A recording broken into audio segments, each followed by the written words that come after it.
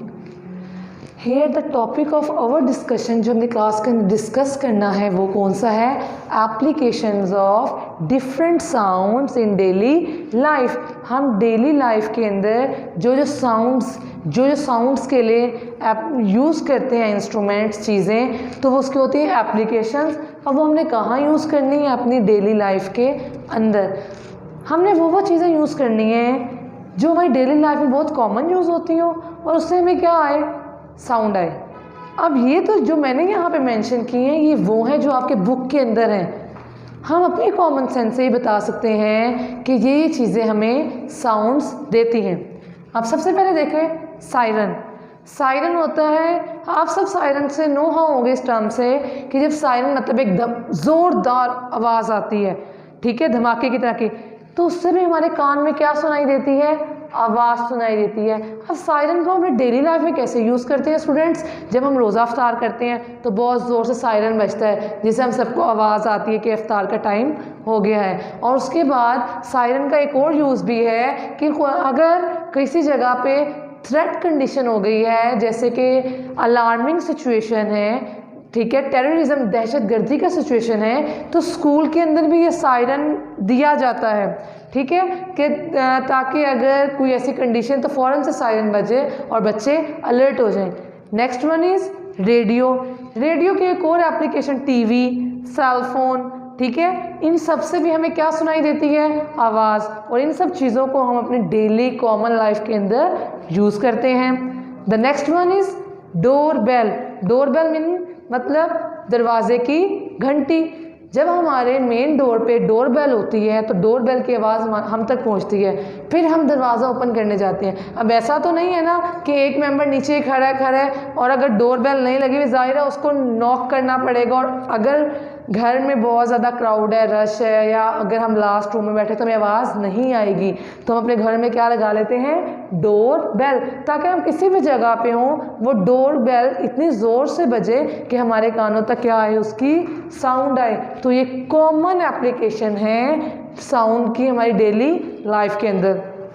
Telephone, जब हमने आजकल तो ग्लोबल विलेज बन गई है वर्ल्ड, कैसे, क्योंकि आप एक सेल फोन के ज़रिए, टेलीफोन के ज़रिए पूरी दुनिया में सबके साथ क्या हो सकते हैं, कनेक्ट हो सकते हैं, कम्युनिकेशन कर सकते हैं। तो जब टेलीफोन होगा, तो जब टेलीफोन की जब सपोज़ जब हमारे पास सेल फोन होता है, आजकल तो मोस्ट कॉमन है, तो अगर सेल फोन साइलेंट पे है, हमें सेल फोन की आवाज़ नहीं आती, ठीक है, तो जब हम उसको साइलेंट से हटाते हैं, उसको जो है उसकी वॉइस रिकॉर्डर ओपन करते हैं उसकी बेल, तो क्या होता है, तो टेलीफोन की आवाज़ हमारे कानों तक आती है। ये भी मोस्ट कॉमन एग्जांपल होगी साउंड की।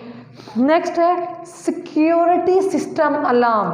ये मोस्टली कॉमन आपको पता है कहाँ पे यूज़ होते हैं, इन अवर बैंक्स में, ठीक है, सिक्योरिटी अलार्म, ताकि अगर वहाँ पे किसी चोरी वगैरह का ख़तरा हो या कोई रॉबरी का कोई उन्हें अलार्म हो, तो वो क्या लगाते हैं, सिक्योरिटी सिस्टम अलार्म। इससे ये होता है स्टूडेंट्स कि अगर कोई चीज़ उन्होंने जहाँ बैंक के सिस्टम के अंदर वो पड़ी है, तो अगर कोई रॉबरी की कंडीशन हो गई है, कोई चोरी करने आया, तो अगर वो उस जगह पे जाएगा ना, तो फ़ौरन से ये अलार्म जो होता है ना बजना स्टार्ट हो जाता है। उस अलार्म की आवाज़ से अलर्ट हो जाता है कि ज़रूर कोई ना कोई मसला है। तो ये किस में आएगा, डेली एप्लीकेशन ऑफ साउंड में।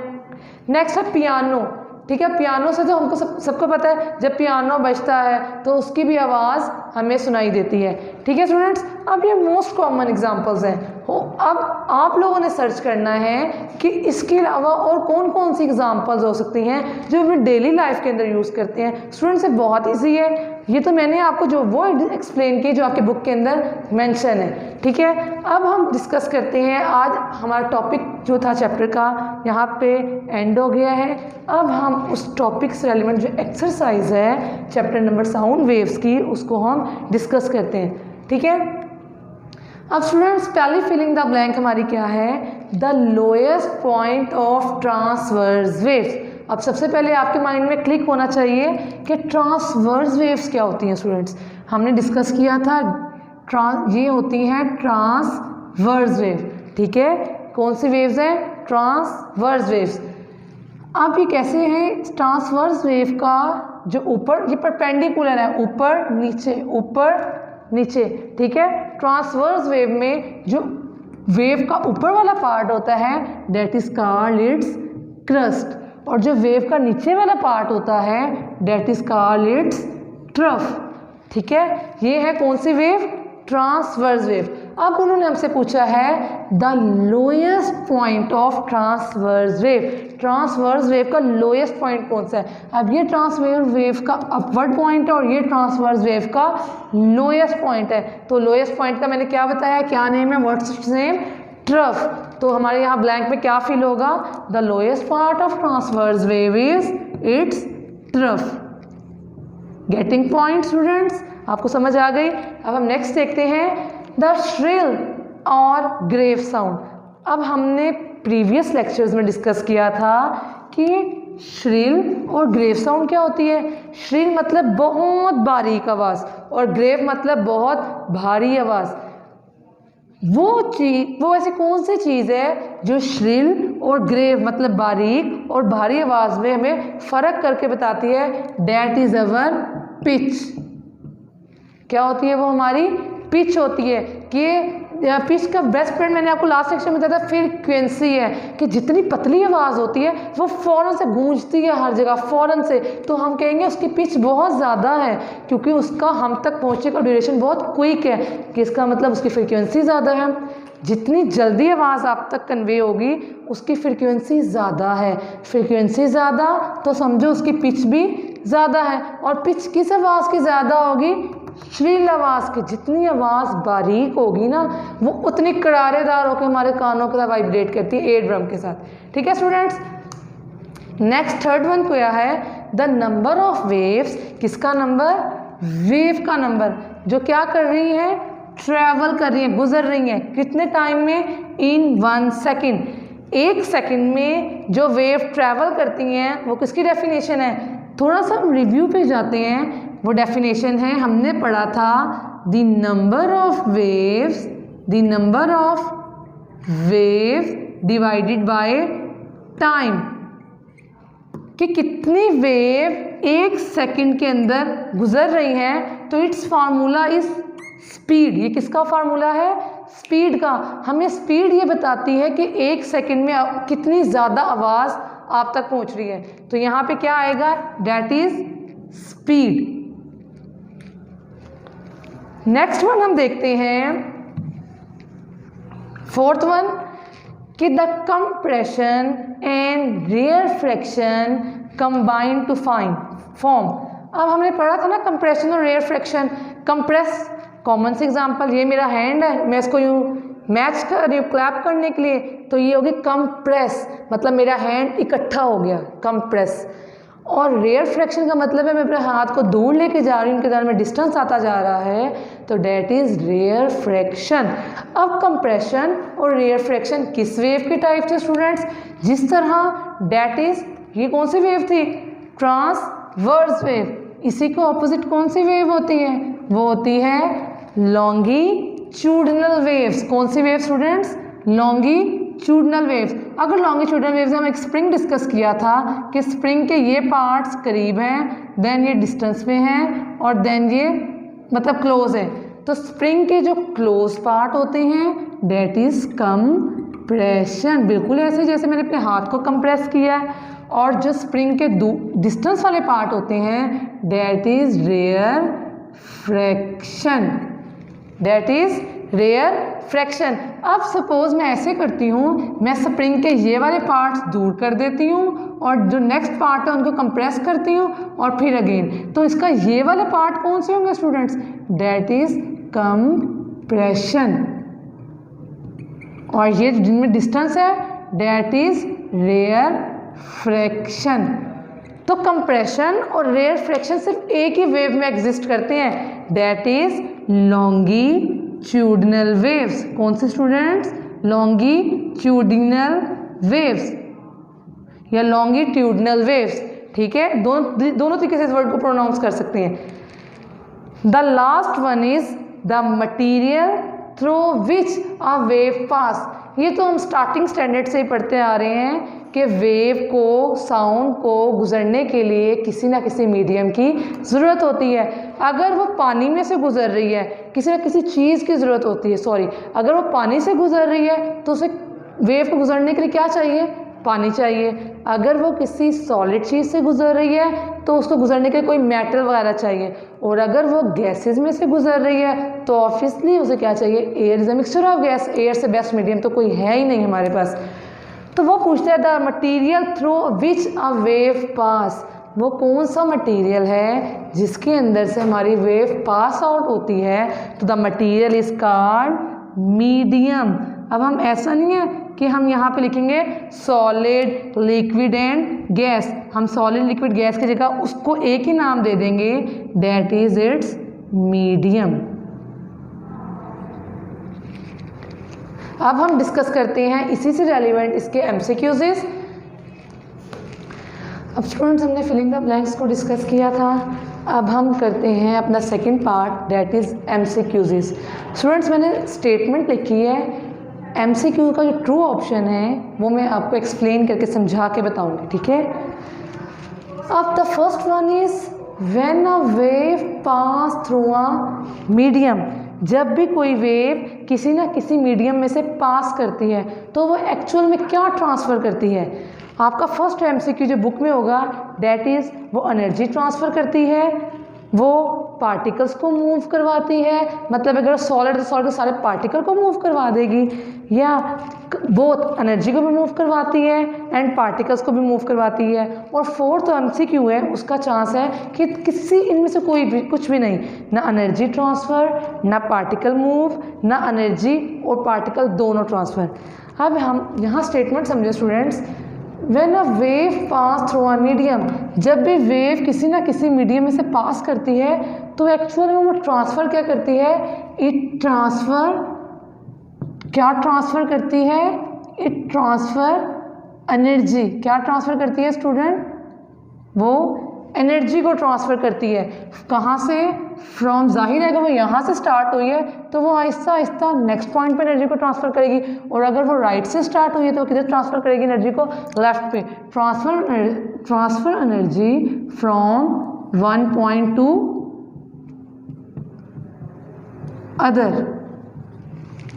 ठीक है स्टूडेंट्स, तो इसका जो करेक्ट एमसीक्यू का आंसर होगा डेट इज़ 1, ऑप्शन नंबर 1, या अगर आपके पास ए भी है तो ए।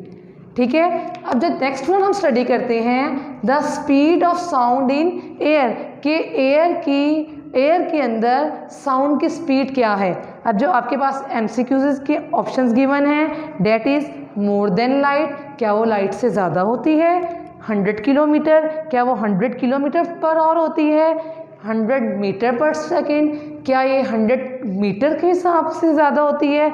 या 330 मीटर पर सेकेंड। ठीक है, अब स्टूडेंट्स एक चीज़ आपने माइंड में रखनी है, ये जो साउंड की स्पीड है ना, किसकी स्पीड? साउंड की स्पीड, वो हमेशा लाइट की स्पीड से क्या होती है? ज़्यादा होती है। किसकी स्पीड से? लाइट की स्पीड से। तो the speed of sound in air, तो आपका ऑप्शन नंबर क्या होगा?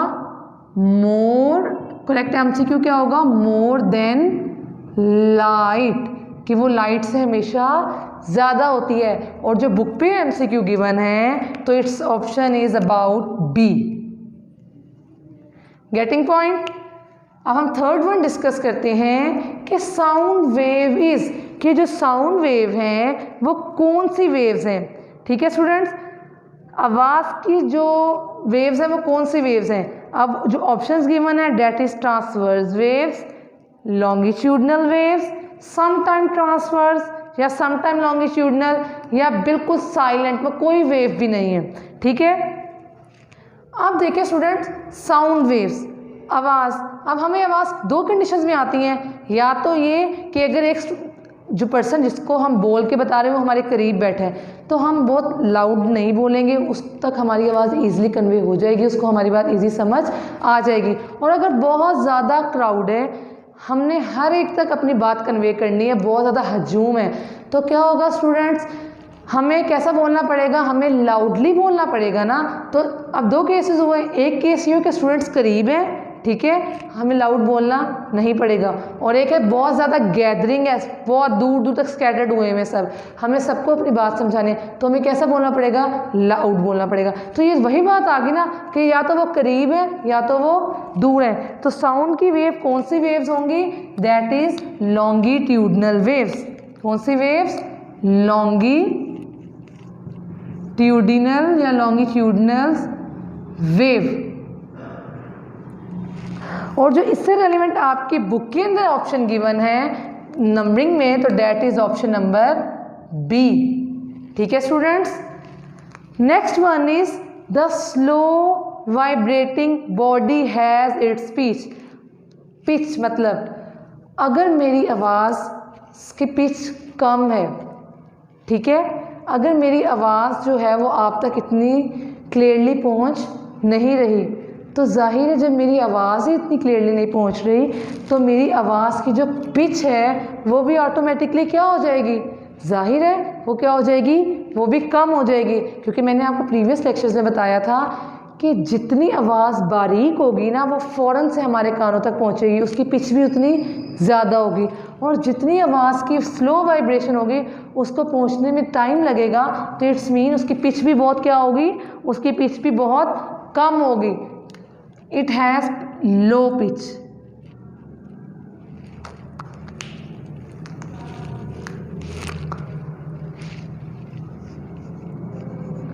अब ये जो MCQ में ऑप्शन गिवन है that is option number D.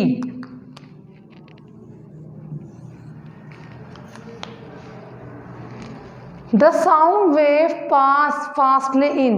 अब साउंड जो है, आवाज़ जो है वो सबसे ज़्यादा किस मीडियम में से फास्टली गुजरती है।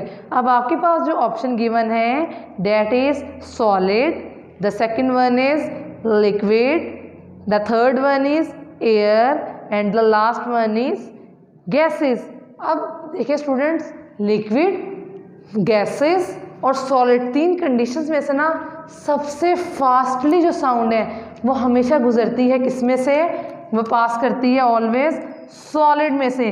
क्यों, क्योंकि सॉलिड में उनके दरमियान साउंड को पास करने में कोई रुकावट नहीं होती, वो डायरेक्ट पास कर देती है। बट लिक्विड में क्या होता है कि पार्टिकल्स ऑलवेज क्या कर रहे होते हैं, मूव कर रहे होते हैं, वो एक जगह पे फिक्स्ड नहीं होते, तो साउंड को गुजरने में थोड़े ज़्यादा नहीं बट थोड़ा बहुत मुश्किल होती है, थोड़ी बहुत। बट सबसे ज़्यादा किसमें से ट्रांसफ़र और ट्रैवल होती है, डेट इज़ सॉलिड। तो जो करेक्ट ऑप्शन है that is option number A. और सॉरी स्टूडेंट्स, हमसे एक मिस्टेक हुई है कि स्पीड ऑफ साउंड किसमें फास्टली ट्रैवल करती है। तो जो बुक में ऑप्शन है बेशक ये है कि मोर